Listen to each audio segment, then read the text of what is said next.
Saludos a nuestra comunidad de la Tertulia 55, a los compueblanos de la provincia Hermanas Mirabal y en general a todo el que tenga acceso a esta presentación.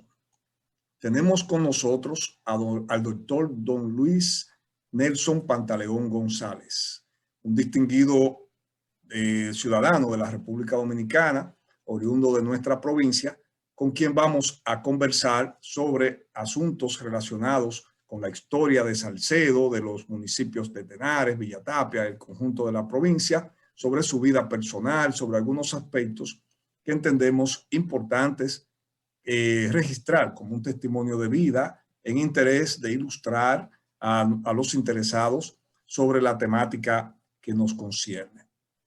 El doctor don Luis Nelson Pantaleón González ha sido un servidor público de larga data, ha ejercido las funciones de Procurador General de la República, juez de la Junta Central Electoral, subconsultor jurídico del Poder Ejecutivo, entre otros. Pero es un ciudadano de gran prestigio que honra nuestra intención. Saludos formales, don Luis, un placer tener este contacto con usted. Buenas tardes, Francisco. Tú eres siempre generoso, producto del afecto que ambos recíprocamente nos profesamos. Bueno, doctor, a disposición de los amigos de Salcedo y me siento muy satisfecho con este intercambio, este conversatorio entre amigos, entre hijos de la provincia Hermanas Mirabal. Quisiéramos que para comenzar, usted nos hable de quiénes fueron sus padres, cuál fue el entorno en que usted creció, qué recuerdos importantes tiene de esa época de la primera juventud, del entorno provincial, ese Salcedo en el que usted creció, cuáles fueron sus parientes más importantes y conocer un poquito de su persona y de su entorno. Oh, no, con mucho gusto. Nací en Conuco, Salcedo, el 11 de octubre de 1936. Mis padres eran Faustino Pantaleón y María Alejandrina González. Soy el tercero de una prole de 5. Hice mis primeros estudios en la Escuela Rudimentaria Rural de Conuco. Luego pasé a la Escuela de Tenares, donde terminé hasta los 8º grado. Y el bachillerato lo comencé en el Liceo de Salcedo, los primeros 3 cursos. Para entonces, año 53, en el Liceo de Salcedo, que entonces era la escuela secundaria, solamente se daban los cuartos de ciencias físicas y matemáticas, ciencias físicas y naturales y de matemáticas. Eso me obligó a inscribirme en la escuela de Santiago, donde terminé mis estudios en el año 53. De Conuco y de Salcedo guardo los mejores recuerdos. Era una época muy distinta a las actuales. Nuestras recreaciones eran pasear en bicicleta, hacerle figura a las jovencitas que nos interesaban, practicar el béisbol y el voleibol. Así lo hice en Salcedo, en el equipo de la Normal, competíamos con los voleibolistas de la intermedia, de la escuela que dirigía con tanto acierto y dignidad la profesora María Josefa Gómez. Competencias amigables con alto sentido deportivo. Fueron años muy hermosos, una sociedad muy sana, completamente distinta a lo que soy. En Conuco, donde pasaba la mayor parte del tiempo, las recreaciones eran el deporte, los cumpleaños y fiestas familiares, y fueron tiempos muy hermosos, muy sanos. Toda una experiencia sumamente grata. Don Luis, ¿usted pudiera recordar más o menos el entorno físico de los municipios? Comparativamente, ¿cómo era físicamente Salcedo, Tenares? Más o menos, ¿qué recuerdo tiene usted físico de esas demarcaciones? Eran pequeñas ciudades, pequeñas aldeas, podríamos decir, donde tú te parabas en una esquina y veías el final de la calle. Igual Tenares y Villa Tapia eran sumamente más pequeñas que Salcedo, pero eran ciudades muy pequeñas. La gente, no existía este tráfico de vehículos, estos tapones de hoy en día, había muy pocos carros. Yo te diría que de los profesionales del derecho entonces, cuando yo comencé a ejercer en Salcedo, ya graduado de abogado en el 1959, ninguno de los abogados de allá tenía carro, ni yo tampoco. Eran tiempos tan difíciles porque hoy la secretaria de los tribunales, la secretaria de las oficinas de abogados necesitan y usan transporte personal por la deficiencia del transporte público. En el ámbito de la moda, la cultura, ¿recuerda algunos rasgos de esa época en la forma de vestir, de bailar, de la recreación, la actividad social? Sí. Debo decir, como diferencia con los tiempos actuales, por ejemplo, en la radio tú escuchabas y tenían tanto en Salcedo como en todo el Cibao programas especiales con música mexicana, que era muy abundante entonces. Igualmente, música, los tangos argentinos. En la emisora de Salcedo, eso se pasaba y era el deleite de todo. Y cuando tú ibas al cine, la mayoría de las películas que pasaban, las que tenían una gran atracción, eran las películas mexicanas. Las películas americanas vinieron después, pero las grandes películas favoritas de entonces, Ay Jalisco no te rajes, y una serie de películas, La Cabaretera, etcétera, Amor de la Calle, eran muy seguidas entonces. Íbamos al cine y lo disfrutábamos mucho. Aparte de los cines de fin de semana, del domingo, a lo cual, como un campesino que jugaba béisbol, nunca llegué a ir sino en el cine de la noche. ¿Usted recuerda a un cantante, artista que estuviera muy pegado, vamos a decir, en su tiempo de 20 años, en esa, una referencia que era el que más sonaba? Comenzamos en esos tiempos, por ejemplo, los artistas mexicanos y que eran también pasadas sus canciones en la emisora, Fernando Fernández, Néstor Betachaire, Jorge Negrete, Pedro Infante. Y a nivel también teníamos artistas cubanos muy escuchados aquí, porque había un seguimiento al béisbol en Cuba cuando todavía no habíamos reinstalado los campeonatos de béisbol en República Dominicana. Teníamos narradores famosos en Cuba como Pelo Ramírez, Rafael Rubí, que le daba, y eso llevaba a uno a seguir la Sonora Matancera, Barbarito 10, y en cuanto a los dominicanos, artistas de entonces, Nicolás Casimiro, López Balaguer, Mario Nés Aquino, figuras que han desaparecido del escenario artístico en el día de hoy. Don Luis,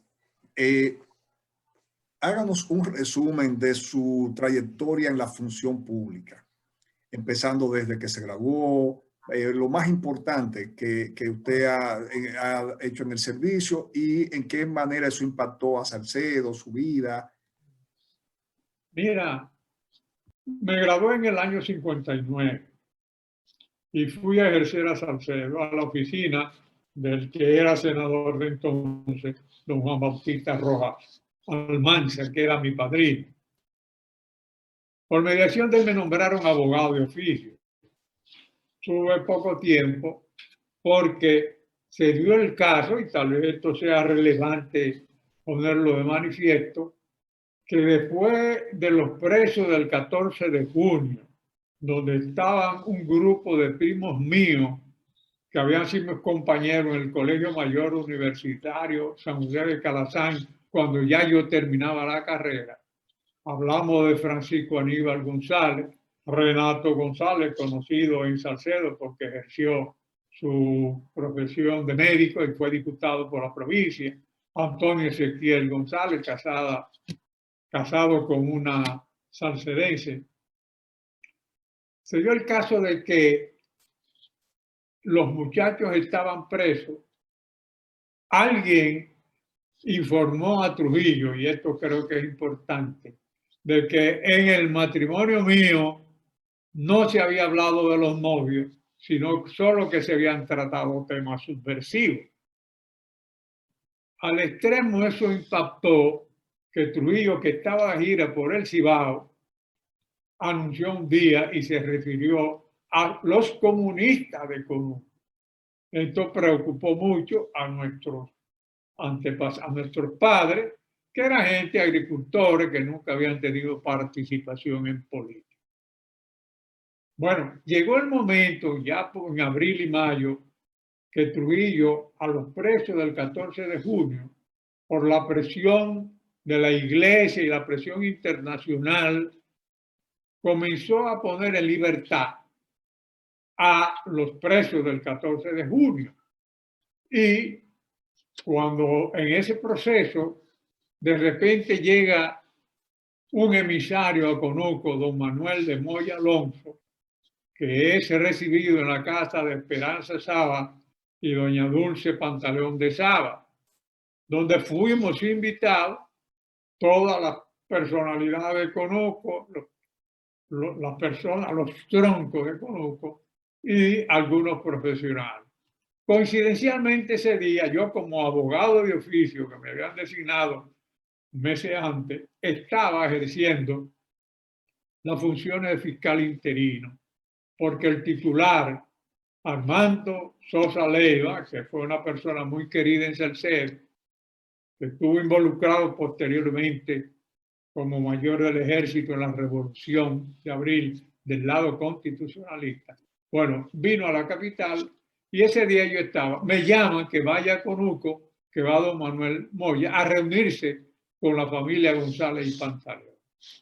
Yo llego, ya la reunión está avanzada, estaban todos los padres de los muchachos presos, incluidos doña Chea, porque en ese momento, en mayo, sus hijas estaban presos, ya estaban en libertad, pero no había ocurrido la tragedia que ocurrió en 25 de noviembre del 61. Bien, ahí va don Manuel de Moya y le dice a la familia que él ha sido enviado con instrucciones específicas del generalísimo a decirle a la familia González y Pantaleón que quería que si eran sus enemigos organizaran un partido político y que actuaran en la clandestinidad, pero que de lo contrario él sería inexorable en el trato de en el manejo de esa situación. Los parientes míos, padres de esos muchachos presos, me dicen, oye, me aclara, nosotros somos agricultores, no somos políticos. Estos muchachos jóvenes inquietos es una cosa, nosotros somos otra. No puede hablarse de los comunistas de Conuco. Entonces yo le hice la aclaración pertinente con los términos que se acostumbraban ahora, donde le decía que la familia González y Pantaleón jamás habían pensado en formar fila en ningún otro partido que no fuera el que había fundado el generalísimo Trujillo. Eso dio ocasión a que el domingo siguiente la familia fuera invitada al Palacio Nacional y la familia fue recibida con champaña en el Salón de Embajadores. Y ahí Trujillo recibió los saludos y la petición de las madres de los presos de que le libertara a sus hijos. Él no respondió en ese momento, pero luego mandaron a buscar a Jesús María González, alias Chucho, y le ofrecieron una diputación por la provincia de Salcedo. Él inteligentemente se excusó, dijo que tenía que pensarlo, y me mandaron a buscar a mí, y entonces Trujillo se pone de pie en su despacho y me dice, ¿qué dice ese orador? Yo me quedé sorprendido, le digo, a su orden, excelencia. Me dijo, necesito nombrarlo un cargo público y necesito que me haga muy buena política. Le dije, bueno, estoy a su disposición. ¿De qué se trata? Presidente de la Junta Municipal Dominicana, del Partido Dominicano, Junta Municipal del Partido Dominicano. Y así caí yo, que cuando estudié nunca pensé, por mi tradición familiar de agricultores y hacendados, de ir al sector público. Así caigo, que no era una función pública propiamente, pero que el partido era el partido oficial y en la práctica se desarrollaba como tal. Afortunadamente, en esa función pública duré, porque no era mi interés, poco tiempo. Trujillo visitó Salcedo y ordenó un plan de nativo. Es decir, eso lo utilizaba él como una política para ganar simpatía en cada provincia que visitaba. ¿Qué sucedió? Que me nombraron fiscal del Distrito Nacional, en lugar de un amigo viejo y presente, Manuel Ramón Morel-Cero. Perdón, perdón, doctor. ¿Fiscal del Distrito Nacional o del No, perdón, Salcedo? Fiscal, perdón, del Distrito Judicial de Salcedo. Ahí pasé varios años. Tuve la satisfacción, porque nos manejamos con mucho tacto, de que los estudiantes Salcedo, después de muerto Trujillo, desfilaron por la calle Salcedo, voceando, apoyamos al fiscal y apoyamos al juez de instrucción, que era Rafa Berger Peral. Pero debo decir, como anécdota, que mientras ejercía la función de fiscal y ya muerto Trujillo, hubo una acusación de rebelión contra Nené Alfao, que junto a Yuyo Alfao, su hermano, eran de los presos el 14 de julio. Y ese expediente tuve yo que enfrentar a 17 abogados del Cibao, de los más distinguidos, donde estaba José Tapia Brea, donde estaba Ramón González Hardy, donde estaba Manuel García Lizardo, donde estaba Artañán Pérez Méndez, Moncito Cruz, un joven abogado y fogoso de La Vega, Cruz Maquín, y fue una experiencia muy ilustrativa para mí, ver el desarrollo de esa. Yo, un abogado con apenas 25 años, porque pasé muy pronto de la graduación a la fiscalía, y al fin y al cabo fue una experiencia medio tortuosa, pero bueno, el pedimento del fiscal lo acogieron, porque bueno, era en plena, todavía estaban la era de Trujillo parte 2, aunque muerto el tirano. Doctor, antes de pasar a otra cuestión seria que quiero plantearle un poquito pues, en ese orden, yo quisiera que usted nos diga brevemente lo más jocoso, la anécdota más chistosa que usted recuerda de su tiempo en Salcedo y la más triste o agreste que haya calado en su espíritu, que a la altura de su vida usted recuerde con alguna frecuencia. Bueno, los dos extremos. Como asunto jocoso, ¿no? Escuchar los discursos de Bichococo, que era una persona pintoresca de Salcedo de esa época, que se prendía y entonces decía unos discursos, decía Ranfi, promesa fecunda. Y entonces hablando en un momento de que el jefe había llevado el acueducto a Salcedo y ahora se lo vamos a llevar a los socavados de las aguas. Me pareció un asunto bien chistoso. ¿Cuál es el momento más trágico, más triste y más doloroso? La experiencia mía. Bueno, cuando siendo fiscal del Distrito Nacional, perdón, fiscal de Salcedo, había una reunión de autoridades en el primer domingo del mes de diciembre. Y de repente se aparece un cepillo del servicio de inteligencia a recogernos al gobernador don Chuck Camilo Pantaleón y al fiscal. Nos llevan, se cundió en Salcedo, se llevaron presos al gobernador y al fiscal. No era preso, era para, nos llevaron al servicio de inteligencia. ¿Y quién estaba allí? Alicinio Peña Rivera. Y entonces, ¿cuál era, por qué nos llevaban? Para que lo acompañaran a la casa de doña Chea Reyes, viuda Mirabal. ¿A qué íbamos allá?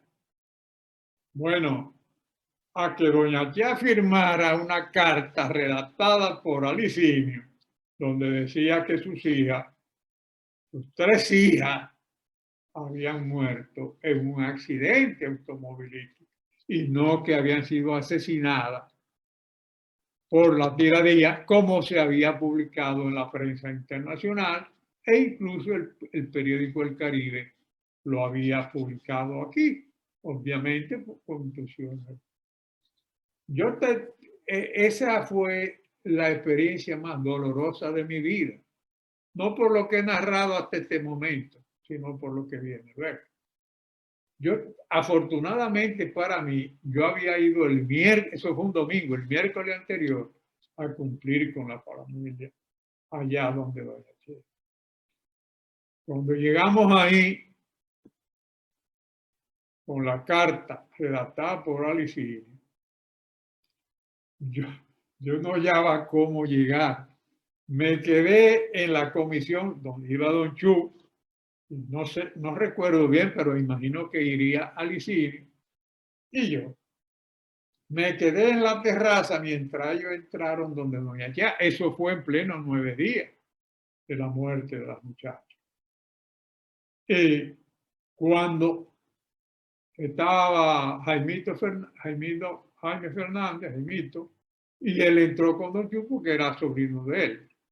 Cuando le presentan eso a doña Chea, ella dijo un no que le salió del alma. Yo no firmo eso. Con sentido pragmático, alguien firmó y su garabato firmó y publicaron la carta, pero ella no la firmó. Yo creo que es un hecho histórico. Muy importante, doctor, esa aclaración que usted vivió como testigo de sección y que pudiera tener lecturas, y usted ha aclarado en este momento de interés histórico excepcional un hecho de debate, y ha dicho cómo usted vivió esto, primero aclarando que no fue doña Chea que firmó y la vivencia que tuvo al respecto. Doctor, yo le voy a mencionar 3 personas y usted nos va a hacer el favor de decirnos cuál fue su experiencia personal, si las tuvo con estas, desde cómo eran físicamente, cómo era su carácter, si lo pudo captar, y qué vivencia importante usted recuerda directa de haber tenido con estas personas. La primera que le voy a mencionar, sin desmedro de otras, que pudiera usted decirnos si las conoció de trascendencia histórica. La primera es Rafael Leónidas Trujillo. La segunda son tres, son las hermanas Patria Minerva y María Teresa Mirabal. Y la tercera es el presidente Joaquín Balaguer. Si luego de decirnos esto, tiene otra personalidad en el recuerdo del cual guarda una impronta importante, ya le dejo ese margen. Pero le pido que de esas tres, en general son cinco, porque son las tres hermanas, el dictador Trujillo y el presidente Balaguer. Muy bien. De Trujillo ya le dije por qué fui designado en la Junta Municipal del Partido Dominicano en Salcedo y las circunstancias que surgió. Después de eso, Trujillo hizo una visita a Salcedo y recibió en el club de allá los saludos de toda la sociedad, hasta los más críticos, como algunos colegas de Trujillo, fueron a darle su saludo. Bien, de repente viene un carro del escolta de Trujillo y buscándome, me recoge y me llevan a la fortaleza. Y allá Trujillo me recibe, me dice, ¿cómo está usted, doctor? Pero y me dice, pero usted está muy gordo. Y yo, bueno, parece que la mujer con que me casé me está tratando muy bien. Dice, pero ¿cuál era el objeto de esa llamada? Para decirme, dígale a su familia que próximamente le haré una visita. Y esa visita se cumplió el 4 de marzo de 1961. Fue recibido en la casa del Clemente González, ya desaparecido, en la casa de los padres de don Jesús María González, Chucho, que lo mencioné antes, de Tobías, etc.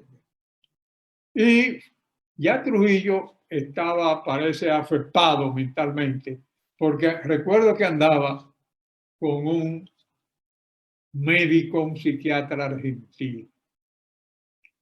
Esa casa, óyeme, estaba frente a frente a la casa donde vivieron Pedrito González y doña Patria Mirabal.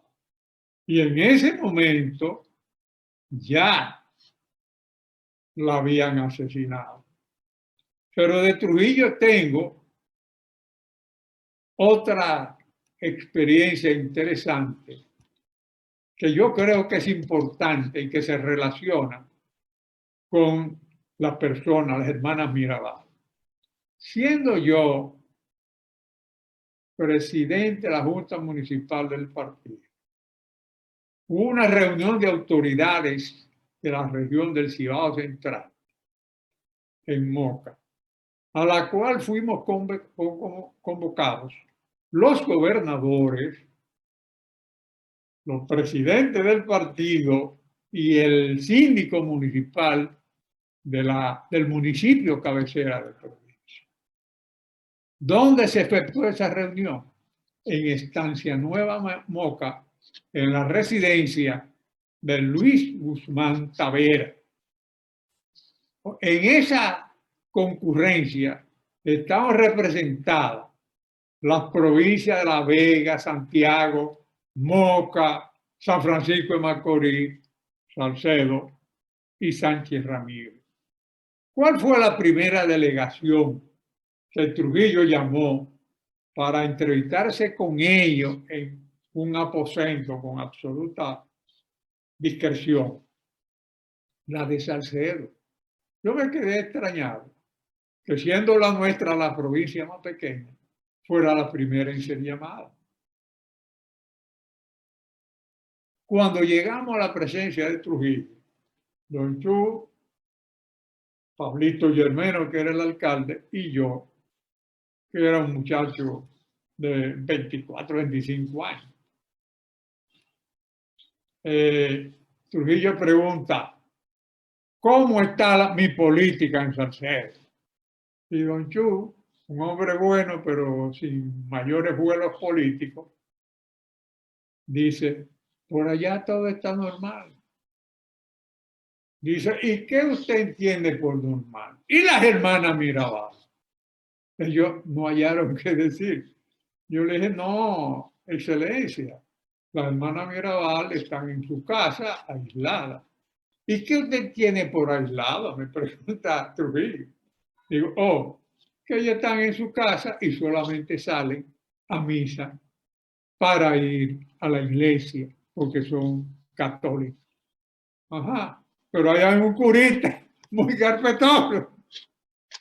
Digo, Dios mío, eso me reveló a mí, y lo he comentado con otros amigos, que realmente Trujillo tenía una obsesión con las hermanas Mirabal.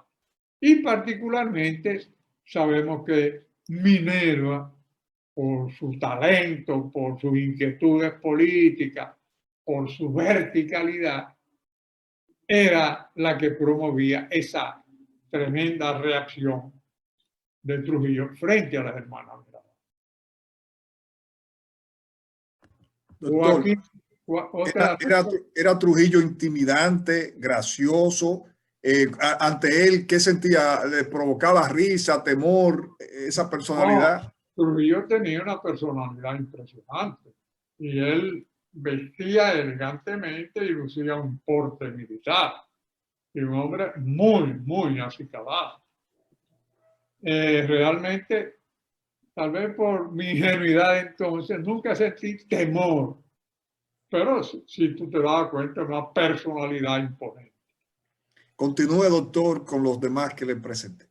Entonces, en cuanto a Joaquín Balaguer,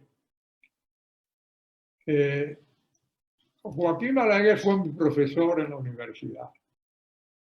Era un profesor poco atractivo porque él daba la clase, no le preguntaba a nadie, entraba, apenas se le decía buenas tardes y era en cierto sentido monótono.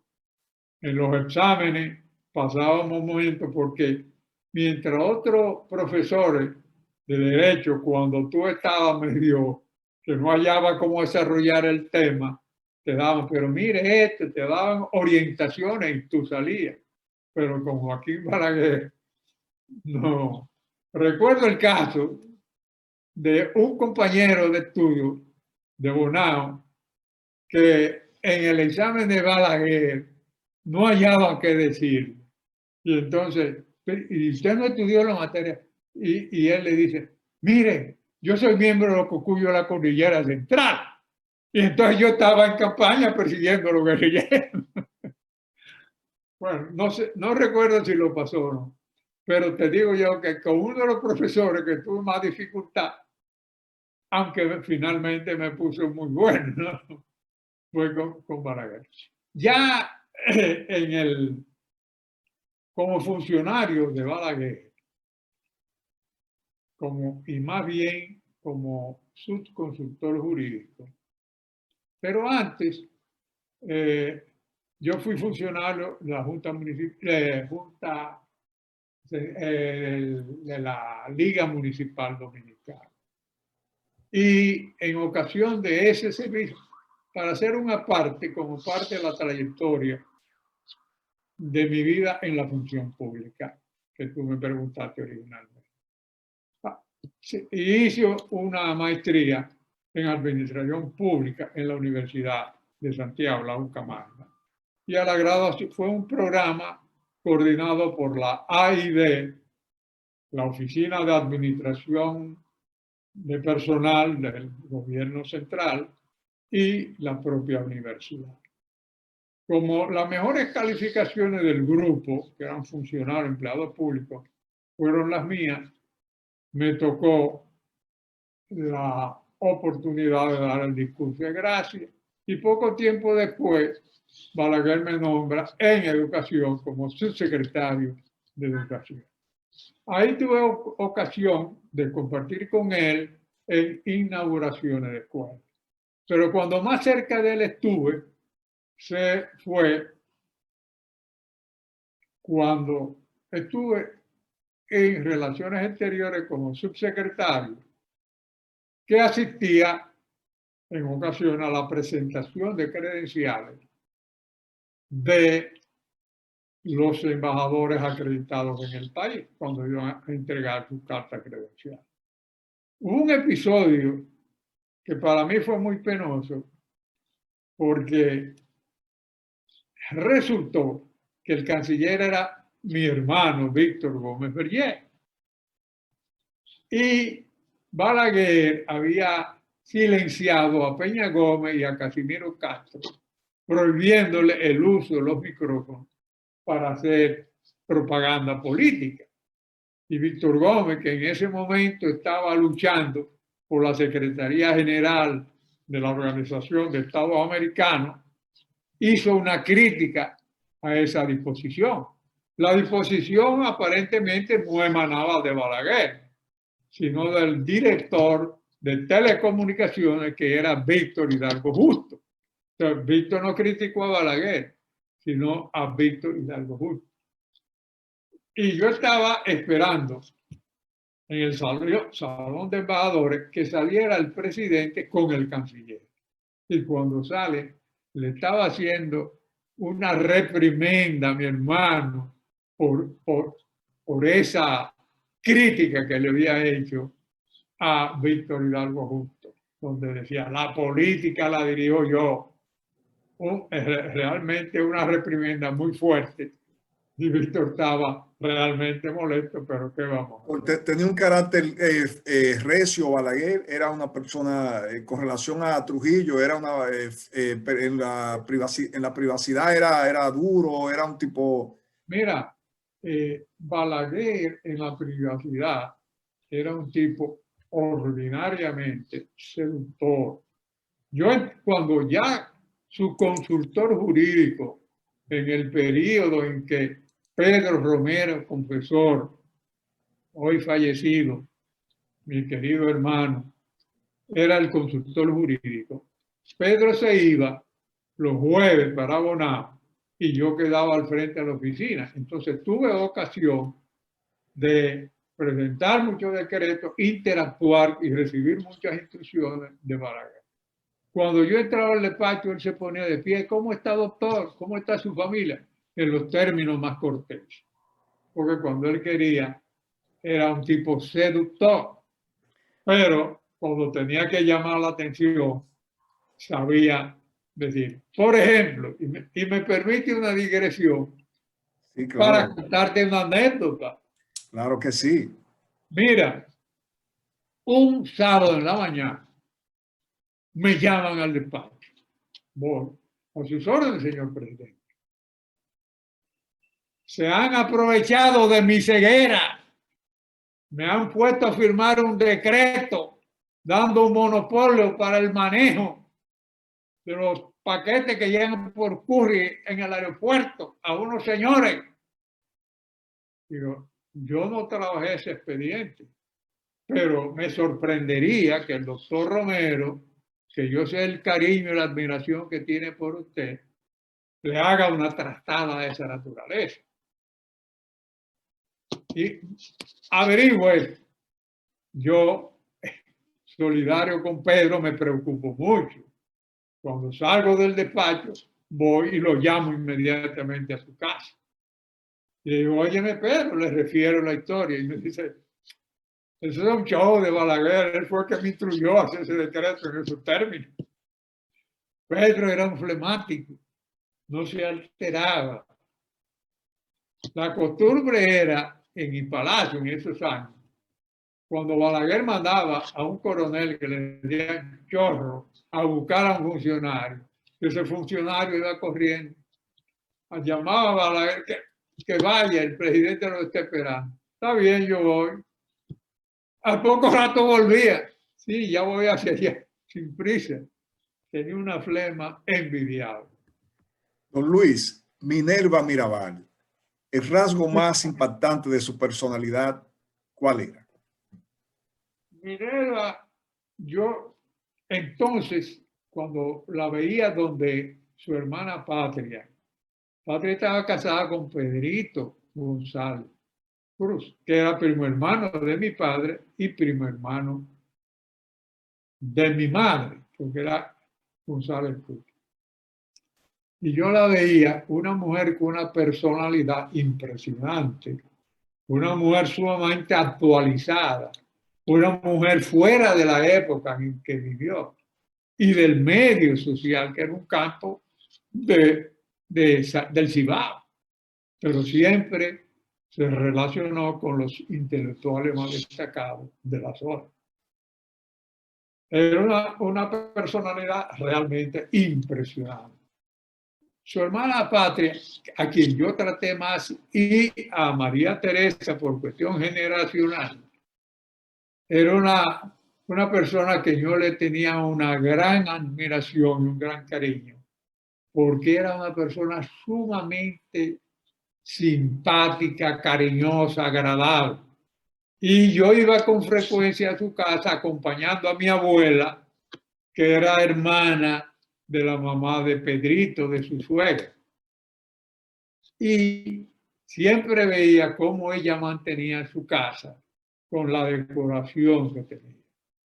De María Teresa debo referirte una historia. Cuando yo preparaba mi tesis de Derecho, un sábado en la tarde, venía de casa de los padres de mi novia de entonces, la mamá de mis hijos, y me recogieron Francisco Aníbal, Antonio Ezequiel, que venían de San Francisco de Macorís.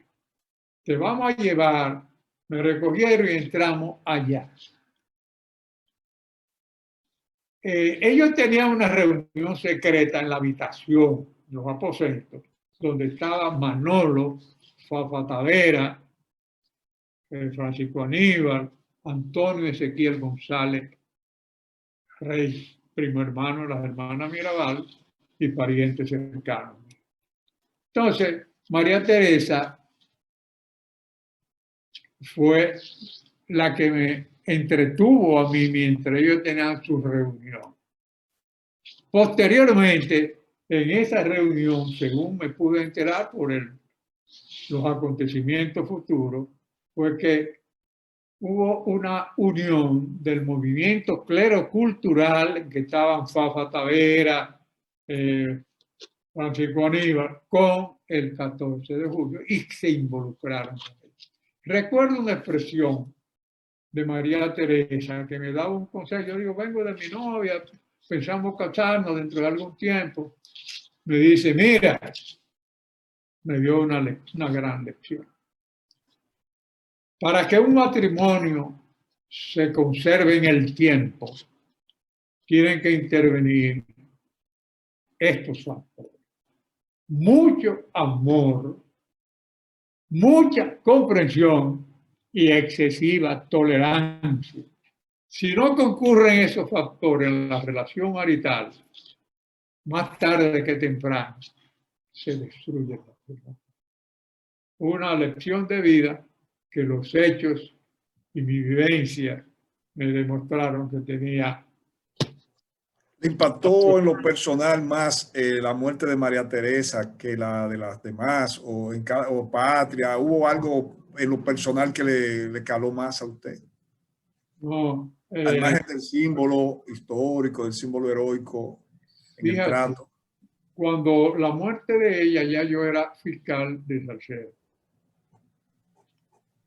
Y el sábado, me parece que ellos murieron un viernes, y el sábado quien me da la noticia fue mi primo hermano, el doctor Francisco José Mina Pantaleón, Fafico, muy conocido en Salcedo, donde ejerció y levantó su familia. Yo me quedé anonadado, porque desde el principio uno sabía que eso no era un accidente, porque eso fue, como diría el poeta colombiano García Márquez, la crónica de una muerte anunciada. A Minerva, persona muy distinguida de la región, como don Antonio Guzmán López, prestigioso abogado oriundo de Salcedo, pero que desarrolló su ejercicio en San Francisco de Macorís, le había dicho: de por Dios, minero, no vaya a visitar a tu esposo. Eso está claro. ¿Cuál es el plan? Porque habían los antecedentes de Marrero Aristi, de Donato Bencón. Llevarse, ¿qué sentido tenía? Llevarse esos presos para Puerto Plata. Crear las condiciones para simular un accidente. A mí me impactó, fue algo para mí demoledor, que me resistía. ¿Cómo es posible que exista tanta maldad, tanta perversidad? Doctor, ¿usted se pudo encontrar en Salcedo, tuvo algún contacto con el expresidente, el presidente Antonio Guzmán Fernández? Mira, tuve ocasión cuando Antonio Guzmán Fernández es seleccionado presidente de la República. Yo, en el gobierno de Balaguer, 74-78, estaba de subconsultor jurídico. Días antes del cambio, me llama Rafael Cáceres Rodríguez. Rafael Cáceres Rodríguez había sido alumno mío en la Universidad de Santiago, donde después de yo hacer la maestría se siguió ese curso y la universidad me utilizó como profesor de administración municipal. En esa relación hicimos una buena amistad y él fue el día 14 de agosto, me pidió verme en mi casa, fue allá, y a decirme que si yo no tenía inconveniente, como él iba a ser nombrado consultor jurídico del Poder Ejecutivo, pero no tenía experiencia de la administración pública. Y como me tenía ahí, que era su amigo, cuyo pensamiento político él conocía, porque cosa de la vida, nos habíamos encontrado en Cabarete en el proceso de la campaña del 78, y yo le había hablado con franqueza cómo yo veía las cosas pintadas. Y le dije: bueno, todo está para que Antonio Guzmán sea presidente si no surge un fenómeno como lo del 74. El asunto es que en ocasión de esa yo trabajé en el gobierno de Antonio Guzmán del 16 de agosto del 78 al 26 de abril del 79.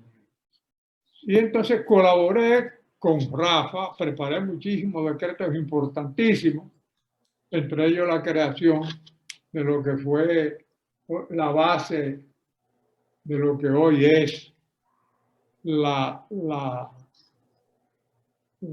el Ministerio de Educación, Ciencia y Tecnología. Entonces fue creado por un decreto para supervisar las universidades. Pero no tuve un contacto directo. Dicen que estuvo en Salcedo en su juventud como agente de una tienda, de una marca, y que trabajó allá en Salcedo. ¿Le consta a usted? Bueno, sí. Inclusive cuando él salió presidente, y sabiendo que yo estaba colaborando con él, como abogado, no políticamente, un tío mío me llevó una fotografía donde aparece él en la casa de mis abuelos, mi abuela, porque el abuelo había muerto, María Isolina González, no, Pantaleón, viuda González, la madre de mi mamá, que estaba él, porque él era funcionario de la Curazao, de Roja, que era el representante de la Curazao, en Moca, y los tíos míos. De modo que él fue funcionario de la Curazao por mucho tiempo y tuvo un contacto directo con mi abuela y con mis tíos. Un pasadía que se hicieron que fue muy agradable, según me cuentan. ¿Usted trató al doctor Manuel Tejada Florentino? Mira, cuando yo hacía los cursos del quinto al octavo en la Escuela Salustio Morillo de Salcedo, Manuel Tejada Florentino vivía y tenía el consultorio frente a frente a la escuela. Y ahí yo veía a ese médico prestigioso, pero nunca tuvo, porque era un muchacho. ¿Qué edad tendría yo? Imagínate tú, ¿no? 9 años, 10 años. Y sí fui compañero de un hermano de él, que se llamaba Luis Florentino, no Tejada, era hijo de Luis Florentino, y fuimos muy grandes amigos. Después, Manuel se fue a México y tenía referencia a través de un compañero de la educación secundaria, el Rubio Reyes, como le decían, Reyes Liriano, se graduó de médico y una especialidad en cardiología, vive fuera, un muchacho brillante, que me hablaba mucho de Manuel porque le regaló un libro entonces, se llamaba Hace falta un muchacho, donde él daba una orientación realmente muy importante, muy formativa para un joven. A Bubi Doce, ¿lo llegó a ver en Salcedo? ¿Lo conoció? Sí, doña Consuelo era una persona, y su esposo, doña Consuelo era la madre de él, y su esposo eran personas muy vinculados con nuestra familia, al extremo que uno de los primos míos vivía allá mientras hacía sus estudios. Entonces, en el comercio que ellos tenían, parece que era una ferretería, allí yo llegué a ver a Bubidos. Claro, había una diferencia generacional. Y luego tuvimos la sorpresa de verlo como uno de los invasores del 14 de junio que había perdido la vida. 14. Don Luis, ¿usted conoció en Salcedo, tuvo algún trato con la ingeniera Tomasina Cabral? Claro, la familia Cabral de Salcedo, con Tobías Cabral, doña Pepita, pero la familia Cabral tiene una vinculación tan estrecha con nuestra familia que mi madre, cuando iba a alfabetizarse a Salcedo, se hospedaba en la casa. Creo que se llamaba doña Carlita, la mamá de don Tobías, una hermana de él se llamaba Chea, ya profesora. Y Sina me llevaba un curso en la universidad, pero había esa relación. Y con don Tobías, inclusive yo recién graduado lo utilicé para que me hiciera un trabajo de agrimensura en unos terrenos en que yo representaba a un demandante que obtuvimos ganancia a nivel de la Suprema Corte de Justicia. Hablamos los años 60. Pero la conocía, la trataba y había en la universidad, pero no había, por cuestión, la carrera de ella, la mía y la diferencia que ella me llevaba un curso, ella y Eunice, que era su hermana. La coincidencia de Tomasina Cabral y Fe Violeta Ortega en la cárcel con la resistencia, se sentía en Salcedo en la misma dimensión que la prisión de las Mirabal. ¿Cómo impactaba eso a la juventud? ¿En qué medida eso era para ustedes algo impactante? ¿Cómo lo sentían ustedes? ¿Qué lecturas recuerda usted de esto? Para mí particularmente lo de doña Fe me impactó mucho. Ella tenía su consultorio dental junto con el consultorio médico de Fafico, Fafico Mena. Y entonces, en función de eso, interactuamos mucho porque iba yo donde Fafico con mucha frecuencia y doña Fe estaba ahí y doña Tete, que se llamaba su madre. Entonces, realmente la prisión de ella, la Mirabal, para mí me afectó mucho, me preocupó. Y llegó un momento en que, y es una historia simpática, ¿no? Fafico Mena era un crítico sistemático del trujillismo.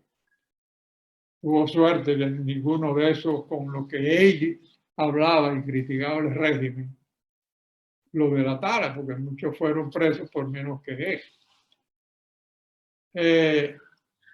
El Tombe, el doctor Florencio, Antonio Manuel Florencio, Estrella, mi querido amigo Son, conocido de todos ustedes. Nos reuníamos, estábamos en ejercicio los dos, comenzamos un ejercicio con precariedades y limitaciones del medio, donde los abogados como el doctor Amaro, Pietro y Darío Ventura tenían prácticamente el control de la situación, el monopolio de la clientela. Pero bueno, un día, y esto fue algo muy especial, que no sé si tenemos tiempo para que te lo relate, pero se refiere con esos días.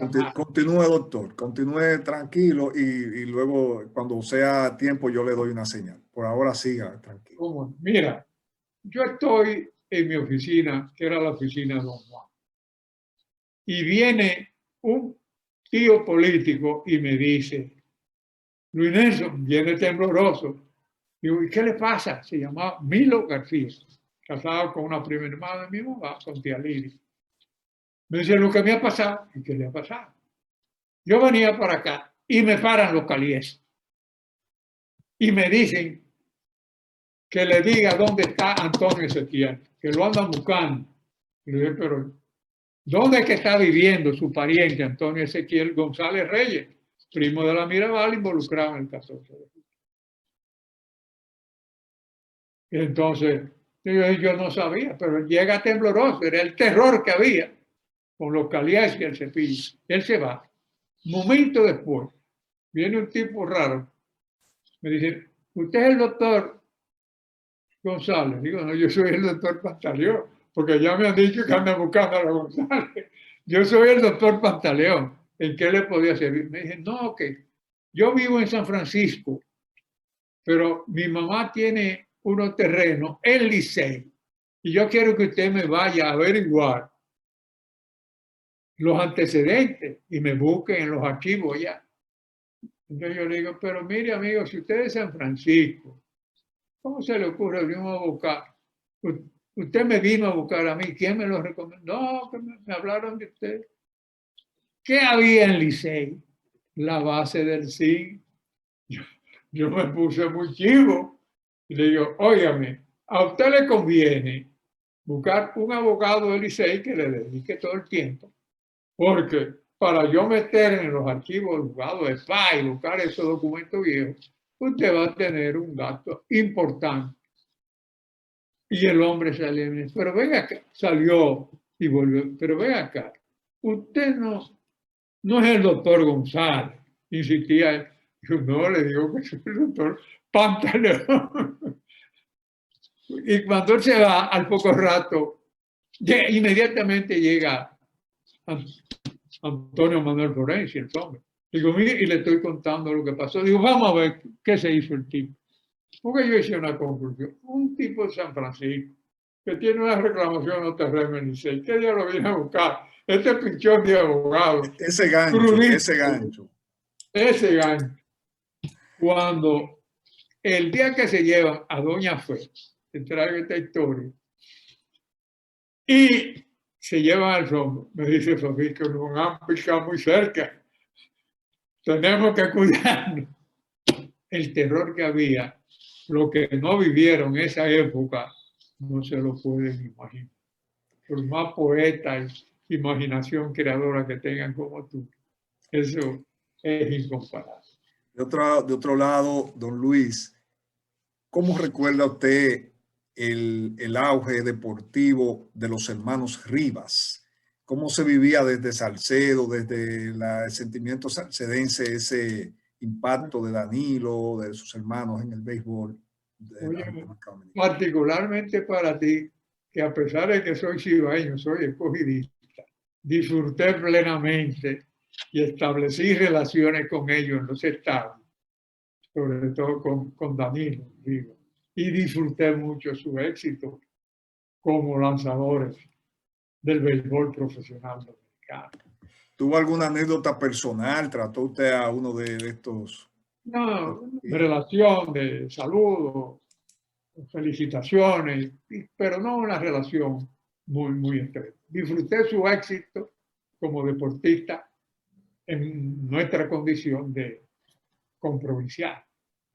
¿Hay motivos, don Luis, para que el salcedense, el hermanas miravalense, pueda sentir un orgullo real por su demarcación, que no sea chauvinismo, hay razones históricas para que el salcedense realmente tenga una actitud de orgullo, de apego a su terreno natal?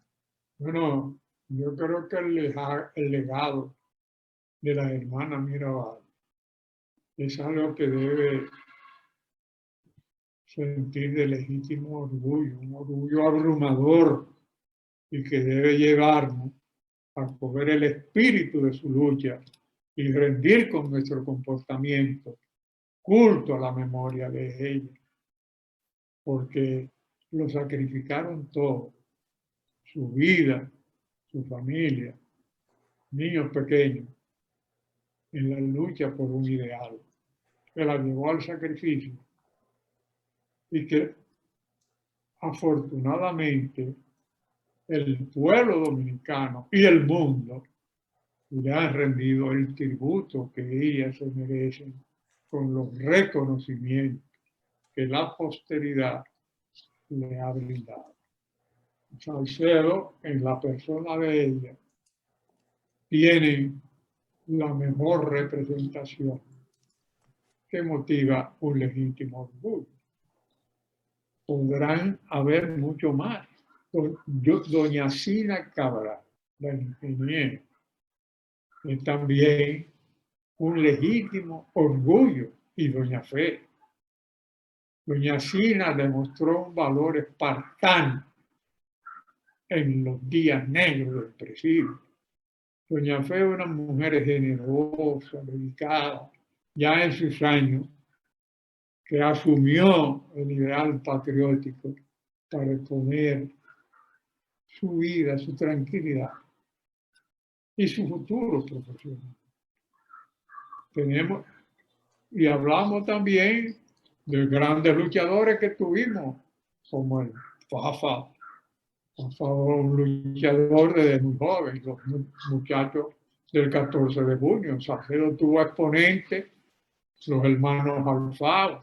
Fueron muchas las víctimas de Salcedo, sacrificados por la tiranía.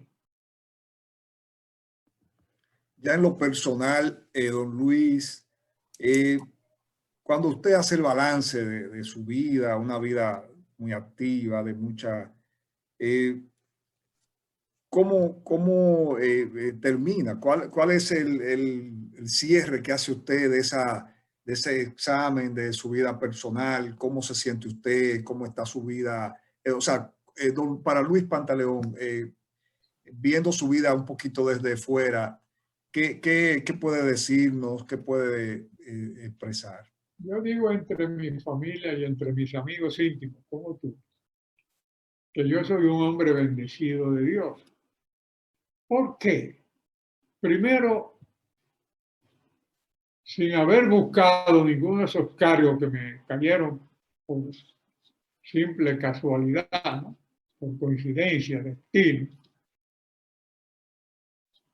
Y me sentí muy feliz en el desempeño, sirviéndole a mi país con verdadera vocación de servicio, sin buscar ventaja personal, sino servir a la sociedad dominicana a través de esas distintas posiciones.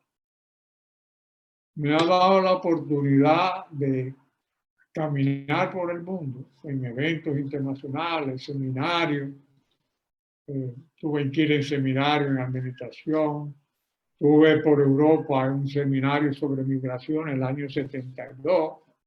He tenido mucha vivencia. Me considero un hombre realizado mis hijos se han hecho profesionales, ya mis nietos son profesionales exitosos, con la oportunidad que han tenido, que no la tuvo la generación nuestra, de un desarrollo superior en materia de varios idiomas y haciendo especialidad fuera. Siento sumamente realizado, tranquilo, disfrutando una, creo, merecida pensión después de 28 años de servicio al Estado y viviendo tranquilamente, en paz con mi conciencia, porque en todas las posiciones que he tenido, lo que he querido es servir con humildad y con integridad. Fíjate tú, tal vez es oportuno que te diga, yo soy un hombre que creo en la buena fe de la persona. Y cuando tú actúas en beneficio de los demás, sin querer dañar a nadie,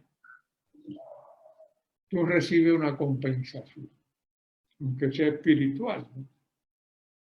Yo fui presidente de la Junta Municipal del Partido Dominicano en tiempo de Trujillo, cuando mucha gente cogía esas posiciones para intrigar y delatar gente. Yo te digo a ti que yo presencié, desde siendo fiscal entonces, desde el frente del partido, del local del partido de Salcedo, cuando el pueblo asaltó los archivos y sacaron todos los informes que se hacían, de todos los expedientes de ahí, porque yo tenía la seguridad que ahí no iba a aparecer ninguna delación contra nadie. Y yo, por eso, desde joven, yo he tratado, yo fui fiscal del distrito, tú fuiste un colaborador a distancia primero mío. Y después yo salí de ahí, de la Procuraduría, y yo siempre ando desarmado y caminaba siendo ser fiscal del distrito, sin escolta, en el Mirador Sur, porque cuando tú sirves de buena fe, ayuda a todo el que pueda ayudar sin dejar de cumplir con tus obligaciones. Esa es la mayor satisfacción del deber cumplido, siendo útil a los demás y sin dañar a nadie. Don Luis, imaginemos que usted tiene la oportunidad de reunirse con 5 salcedenses, con 5 gente de Salcedo con las que usted interactuó y en toda su vida, y le dicen solo pueden ser 5 gente. Usted puede memorizar cuáles serían esas 5 que no sean familiares. Primero, Amigos. saber si son gente desaparecidos o no. Me refiero, vamos a pensar en general. Sí. Rafael Reyes, el Rubio Reyes, fue mi compañero muy querido en el bachillerato. Todo con él es una persona que siempre me ha merecido el mejor de los conceptos. Igualmente, el doctor Tejada. Y, aunque no está en el mundo lo vivo, el doctor Tejada, don Juan Rojas, que fue un orientador, que fue un ejemplo de vida para mí, porque cuando yo era un estudiante del bachillerato y veía a don Juan con su personalidad, tal vez inconscientemente esa personalidad influyó en mí para que yo escogiera la carrera del derecho. Y luego tuve la satisfacción de que él orientó mis primeros pasos. Y de las generaciones jóvenes, lo tengo muy cerca de mí. Tú eres un hijo espiritual mío. No sé si ya tú te has insubordinado contra Jamás, jamás. Mire que me vestí parecido a usted, me puse una ropa parecida. Sí, es lo elegante que te ves sin camisa blanca. Doctor, ya para cerrar esta excepcional entrevista, yo quiero que usted, dentro de lo posible, a modo de cierre, nos diga aquello que usted no quisiera dejar de decirle a sus hijos, a sus nietos, a los que somos como sus hijos, a la gente de Salcedo, y qué cosa de su experiencia usted cree que serían importantes e imprescindibles dejar registrado para que nosotros en el tiempo y los que vengan después puedan volver a ese caudal de sabiduría y de rectitud. Mi exhortación sería que en todas las posiciones y situaciones que se encuentren en la vida, actúen siempre de la mejor buena fe, con marcado espíritu de servicio y de justicia, de no dañar a nadie ni con el pensamiento, de ayudar a los que más ayuda necesitan, de comprender las personas que por no haber tenido la oportunidad de estudiar, no saben apreciar las oportunidades que se da la vida y disponen y no disponen de los asuntos más esenciales. Ser generoso, ser bien intencionado y no mal pensado. Hay personas que tienen una particularidad en destacar los defectos de los otros. A mí me gusta ver la virtud ajena y tratar de imitar. Ser honesto, ser persona de buena fe, ser paciente, que los logros importantes se logran a base de esfuerzo, de perseverancia y de sacrificio, y que no se puede pretender llegar a la meta con demasiado prisa, porque lo importante cuesta trabajo, esfuerzo y dedicación. Muy bien, doctor. Yo creo que en lo personal hemos tenido un momento estelar. Hemos hablado de temas que yo sé que son de mucho interés para nuestra comunidad, para todos nosotros, para el país, para todo quien pueda verlo. El testimonio de vida de una persona como usted, de la que nos sentimos privilegiados en haberlo tratado, de conocerlo de cerca. Y qué bueno que la comunidad pueda acercarse también a usted. Un gran honor para mí, deseándole siempre que la vida se prolongue en bienestar y lucidez, y que la providencia sea tan generosa como ha sido hasta ahora con usted, que podamos volver a interactuar de esta manera. Y bueno, que cuando nos mudemos para el otro barrio no nos pongan muy lejos para seguir haciendo tertulias y compartiendo. Un gran honor en nombre de mis compueblanos, de la comunidad de la tertulia. Muchísimas gracias por su tiempo, y un gran honor, un privilegio haber sido su interlocutor. Gracias a ti, Francisco, porque me has dado la oportunidad de tener este conversatorio contigo y a través tuyo con todos esos jóvenes salcedenses que han regado por el mundo y que siguen vinculados estrechamente a nuestro querido Salcedo. Gracias del corazón, gracias del alma.